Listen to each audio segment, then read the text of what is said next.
In this experiment, we are going to study characteristics of an RLC series and acceptor circuit by plotting a response curve. And by plotting a response curve, we are going to determine the resonance frequency, bandwidth and Q factor of this circuit. For an RLC series or acceptor circuit, the apparatus required is audio oscillator, function generator. Then we need a suitable value of a resistor, capacitor and an inductor, which will be connected in series as you can see in this circuit. And for measuring current, we will be using ammeter, and to connect this circuit, we will be using connecting wires. So an RLC acceptor circuit is connected according to this circuit diagram. You can see that the input is an AC signal, and at the input we can give different frequency signals using this audio oscillator or a function generator. This function generator or an oscillator is a circuit which can produce AC signals of different shapes and frequencies which lie in audio frequency range. So we are going to use this function generator to give different input frequencies in this circuit, and then we will measure current using this ammeter. We will measure the total current of this circuit using ammeter. Now this circuit is known as an acceptor circuit. It is as you can see, technically it is a series circuit which is known as RLC series circuit. However, we also call it as an acceptor circuit. So why we call it as an acceptor circuit? The reason is that this circuit has a characteristic that it can accept only one single frequency out of a number of frequencies which are being given as an input to this circuit, and it will give maximum current at that particular frequency. So that frequency is known as its resonance frequency. So at resonance frequency, which is the frequency it is going to accept, it will give maximum current, and this ammeter will measure maximum current. So if we give frequencies below and beyond that resonance frequency, at all other frequencies the circuit current will not be maximum, rather it will be some intermediate value. It will keep on changing, and until unless we have its resonance frequency, and at resonance frequency it is going to give maximum current. So this is the reason it is known as acceptor circuit.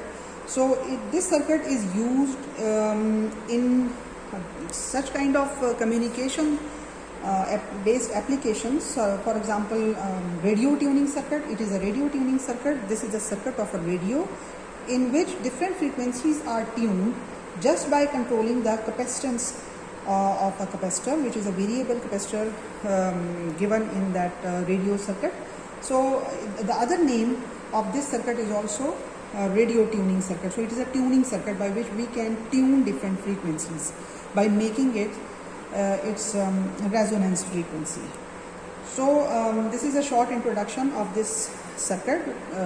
Apart from its theory, I'm just going to discuss the basic concepts and steps, and we will discuss theory in another lecture. So this series or acceptor circuit, how do we measure its resonance frequency? So we measure its resonance frequency by plotting a response curve. So in that response curve, by using that response curve, we can measure different parameters. For example, its resonance frequency. Then we measure another parameter, that is bandwidth, and we measure another parameter, that is its Q factor. So I will discuss briefly what these parameters are and what is a response curve in general. So when we talk about a response curve, let's see this figure. A response curve means a curve between logarithm of input frequencies. This is because those frequencies have very high value, and you know that when there are large values, so we in mathematics we deal with large values by converting them into their log. So it is a suitable way of calculations that if we are having a frequency in megahertz, or it is a very big value, then which has more number of zeros on its right side, so we will convert it into its log. So it means that a response curve is basically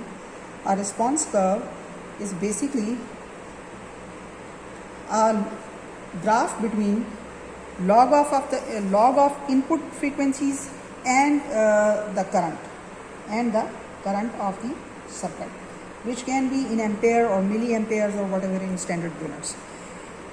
So this graph for an acceptor circuit will be a bell-shaped graph, as you can see. So why it is a bell-shaped graph? This is the reason behind how R, L and C are behaving, or they are responding to the input frequency.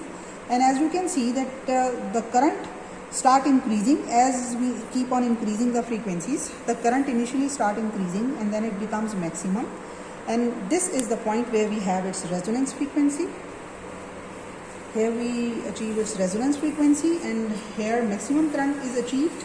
And then beyond this resonance frequency, when we again increase, the current again start decreasing. So it means that the circuit is very convenient to operate at its resonance frequency, and it gives maximum current at that point. But other than resonance frequency, whatever frequency it is, current will be decreased and it will not be equal to its maximum current.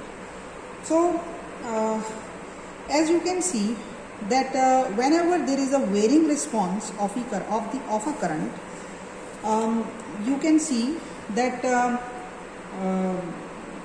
we measure the average value, and in this case for an AC signal we are more interested in root mean square value, that is the RMS value.